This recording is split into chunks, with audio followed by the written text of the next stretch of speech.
ഈ സാമൂഹ്യ മാധ്യമത്തിൽ ഇങ്ങനെ നിറഞ്ഞു നിൽക്കുമ്പോൾ, അല്ലെങ്കിൽ എല്ലാത്തിനോടും പ്രതികരിച്ച് നിൽക്കുമ്പോൾ, എന്താണ് ഇതിൽ നിന്നൊക്കെ ബാക്കിയാകുന്നത് എന്ന് പറയുന്നൊരു ചോദ്യം പലരും ചോദിക്കാറുണ്ട്. ചിലരൊക്കെ വിചാരിക്കാറുണ്ട് ഇത് കോടികളുടെ വ്യക്തിപരമായ ലാഭം കൊയ്യുന്നതിന് വേണ്ടി, അല്ലെങ്കിൽ വേറെന്തെങ്കിലും തരത്തിലുള്ള സംഗതികൾ. അതൊക്കെ വെറുതെ വേസ്റ്റ് ചിന്തകളാണ്. അതൊന്നുമേ നമ്മുടെ ലക്ഷ്യമല്ല. അതിലേറ്റവും പ്രധാനപ്പെട്ടൊരു കാര്യം, നമുക്ക് ലഭിക്കുന്ന ഒരു ആത്മസംതൃപ്തിയുണ്ട്. നമ്മുടെ ഒരു അഭിപ്രായം ലോകത്തോട് പറയാൻ ലഭിക്കുന്ന ഒരവസരമുണ്ട്. അത് സ്വാതന്ത്ര്യത്തിൻ്റെ നിർവചിക്കാനാവാത്ത ഒരു അനുഭൂതിയാണ്. നമ്മുടെ ഒരു വീക്ഷണത്തെ അവതരിപ്പിക്കാൻ കഴിയുക എന്നുള്ളത്. പലപ്പോഴുമൊക്കെ വീട്ടിലെ സഹോദരനും സഹോദരിയും ഒക്കെ ചിലപ്പോൾ ചിലതൊക്കെ കണ്ട് ചോദിക്കാറുണ്ട്, എന്തിനാണ് ഇങ്ങനെയൊക്കെ പറയുന്നത്, എന്തിനതിങ്ങനെ പറയിക്കുന്നത്, വാപ്പയെ പറയുന്നു, ഉമ്മയെ പറയുന്നു എന്നൊക്കെ പറയാറുണ്ട്. അതൊക്കെ പറയുന്നവരുടെ ഒരു നിലവാരത്തിലേക്ക് വിടലാണ് ഭംഗി.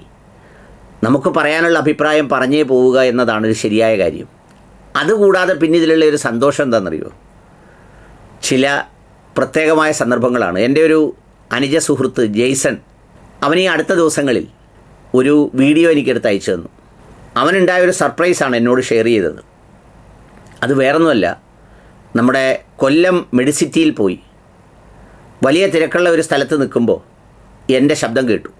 ജെയ്സൺ തോമസ് അവിടെയൊക്കെ തിരിഞ്ഞു നോക്കി, എന്നെ കാണുന്നുണ്ടോ എന്നറിയാൻ. പക്ഷേ അവിടെങ്ങും എന്നെ കാണുന്നില്ല. അപ്പോഴാണ് അതിൻ്റെ മൂലയ്ക്കൊരു വശത്ത് ഒരു മനുഷ്യനിരുന്ന് ദേ ഇങ്ങനെ.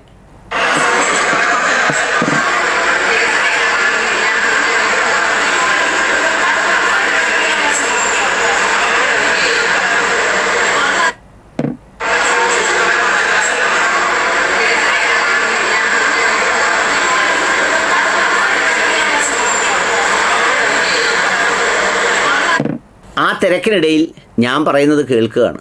അത് കണ്ടപ്പോൾ അവനൊരു അത്ഭുതം തോന്നി, ഒരു ക്ലിപ്പ് എടുത്ത് അയച്ചു. ഇതേ സന്ദർഭം എനിക്ക് പലപ്പോഴും ഉണ്ടായിട്ടുണ്ട്.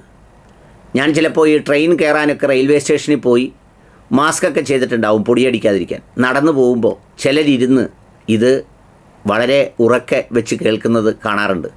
ചില ഹോട്ടലുകളിൽ ചെല്ലുമ്പോൾ അങ്ങനെ ഉണ്ടായിട്ടുണ്ട്, എയർപോർട്ടിൽ വെച്ചുണ്ടായിട്ടുണ്ട്. ഇതൊക്കെ ഭയങ്കര സന്തോഷം പകരുന്നൊരു നിമിഷമാണ്. ആ സമയത്ത് നമ്മൾ അനുഭവിക്കുന്ന ഒരു സന്തോഷമുണ്ടല്ലോ, നമ്മളെ ഒരാൾ കേൾക്കുന്നു എന്നുള്ളത്.